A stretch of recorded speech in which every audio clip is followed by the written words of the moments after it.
This battle is pointless. You sought to take the helmet before it gained a host, but you are too late, brat. It is difficult for a Lord of Order or Chaos to maintain a presence on the physical plane. I am bound to the helmet and use a human host. But that is not your way, am I? We both know that creature is no cat witch boy. And without your familiar, you have no anchor in this reality. Because the Earth needs Dr. Fate, I will not release this body. True, but I do not appreciate being permanently hidden away, useless, and isolated for decades at a time. Chaos must not be allowed to reign. The bargain is acceptable. Voltan, you are mine. Surrender, sorcerer. You cannot hope to defeat a Lord of Order. Fear not. Fate has intervened. Clarion, this ends now. No, witch boy. Fate decrees their sacrifice will not be in vain. To what end? Clarion is chaos personified. He cannot be contained. No. Witness the havoc wrought in these hours. The world needs Dr. Fate, and the girl's natural affinity for the mystic arts makes her the perfect candidate.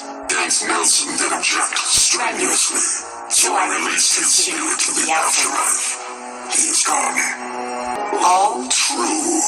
But if I remove the helmet, what guarantee have I that you will don it? These to Fate. That seems myopic. I have been one with Kid Flash and Aqualad. Both are ready. Absolutely not. The Tara desires Dr. Fate to remain with the League.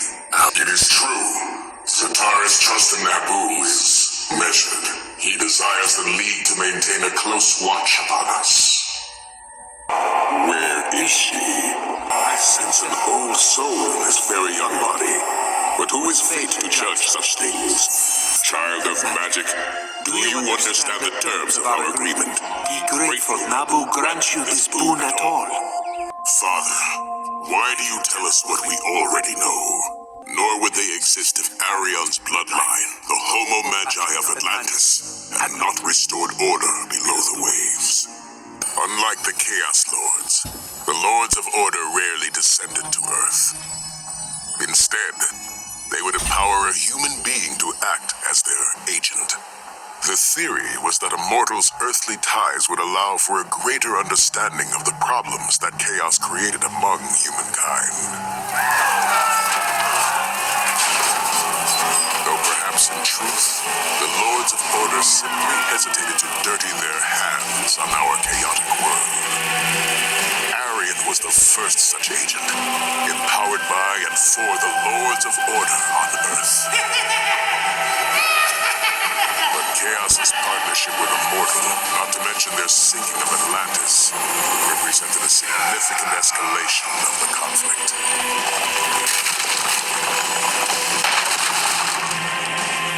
And Arion's resulting death forced Order to reassess.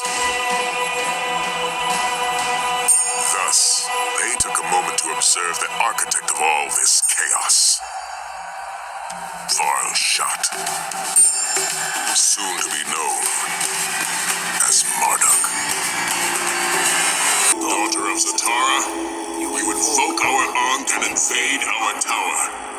Take these children and get out. 7,586 years after the fall of Atlantis came the rise of Babylonia. But ruling this new kingdom came with its own challenges. Marduk found himself frustrated with his Babylonian generals and their pernicious independence of mind. Yes. The Chaos Lord Clarion arrived, without invitation, but with an offer of help.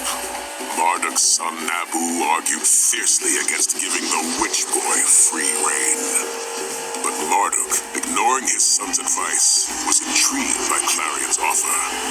The result, Clarion brought a starro creature from deep space to ancient Babylon. calls herself a child. Do not waste time telling fate what is already known. Then Fear not inclined to intervene. You doubt that. I do. And you plan on doing that with these children.